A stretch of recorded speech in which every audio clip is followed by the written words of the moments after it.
সুপ্রিয় দর্শক, প্রেম করে সেরি প্রেম করে নারী ইন্ডিয়া আসাম থেকে চলে এসেছে 50 বছরের এক সুন্দরী নারী। এখন আগে ভিডিওটা শেয়ার করুন, তারপরে ভিডিওটা দেখুন। এখন তো প্রেমের টানে চলে এসেছে 16 বছরের যুবকের প্রেমের টানে 50 বছরের সুন্দরী নারী চলে এসেছে ইন্ডিয়া আসাম থেকে।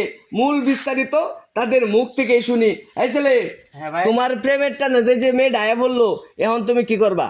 এখন তো ভাই দেখেন সে কি হইলো ভাই, যে ওই যে মনে করেন যে বয়স্ক মহিলাটা যে নাই করলো, হ্যাঁ, এখন দেখেন সে আমার সাথে ওর যায় কোনো রকম। না যায় না। এখন কি তুমি বিয়ে করবে না করতে না? না ভাই, বিয়ে করতাম না ভাই। এ বিয়ে করতি না কিনলি? হ্যাঁ, যে সময় নাকি আমার লাগে মোবাইলের মধ্যে সবকিছু করছস, হ্যাঁ, আর আমি কি বাংলাদেশের মাইয়া আছে, বাংলাদেশে থাকা বিয়ে করতো না? আমি আমার বাড়ি যাবো। তুমি তো সবাই আমার দিছিলা না। আমি কি আমি চিন্তা আসেন তাই আমার বিয়ে করতে হইব। ইয়াই দে বিয়ে ভাই, করতে তুই করতে তোর ভাই আমার বিয়ে করবে ভাই।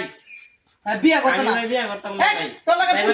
তোর লাগে আবার পুতিন নিয়ে তো সবকিছু মোবাইলের মধ্যে সবকিছু করছস। এমনকি তোর লাগে সবকিছু মধ্যে আমি বাইরে করতে না, তোর লাগে আমি সেক্সের মধ্যে কাজ করছি। হ্যাঁ, তুই আমার সব দেখে রাখিস মোবাইলের মধ্যে। হ্যাঁ তুই কি বিয়ে কাজ করতে করিস? না, মগের মূল্য পাইছে। ইয়াই দে সুবি ভাই, কি কি আমি কাম করে আমি বিয়ে করে বিপদ করতাম নাকি? ফোনে করে সেট করতে করতে এখন কি অবস্থা হলো? আচ্ছা এই সেটা আইসিটি আপনারা পরে বুঝেন, আমি একটা বিয়ে বমুই, আপনারা পরে বুঝেন। আরে আচ্ছা আমি আচ্ছা শুনুন ভাই, আমি আমার বাড়ি কিন্তু বাংলাদেশে না, বুঝতেই পারতেছেন না। আচ্ছা। আমার বাড়ি হচ্ছে ইন্ডিয়া। আমার কি দিব যাইতো? আমি কি বাংলাদেশে কি ইন্ডিয়া যাইতে পারবো? কোন আপনারা? না। আমার তো বাবা তোমার দেখা গেছে আমার বিয়ে বইতে হবে, আমার বাপ মাকে মাইনে নিব। ওইটাই আমি এর কাছে বিয়ে বমু। কি কামরা করছ কো টিহানা দিবা আমার গেছে কাছে লাগিয়া তুই ভাই টিহানা দিবা গেছে আমি কি করব? তুই আমাকে ফুটু করছস কেন? মেসেজ করছস না করছস? আজকাল কি করছ? এটা আগে তো এমত আসি না যে যে বয় এমন আছিস না, তুমি তো আমার লগে তো মোবাইল সবকিছু তো করছো, সবকিছু দেখছো। তুমি সব ফিলিংস আমার লগে লয়ে লইছো মোবাইল। এখন তুমি আমার বিয়ে কথা না কি? আবেগে দেখি আমাকে দেখে যখন বিবেকে তো তুমি আমার বিয়ে করো। সি রে আমি বিয়ে বমু, যাই দিন আমার ছেলে আমি বিয়ে বমু। আচ্ছা, আমি একটা কথা বলি। এখন ছেলের কাছ থেকে আমি শুনি। এখন এই যে মেয়ে যায় এসে বসছে, তোমার তো বিয়ে করতে হবে, কারণ হচ্ছে ছেলের কাছে সব ডকুমেন্ট আছে।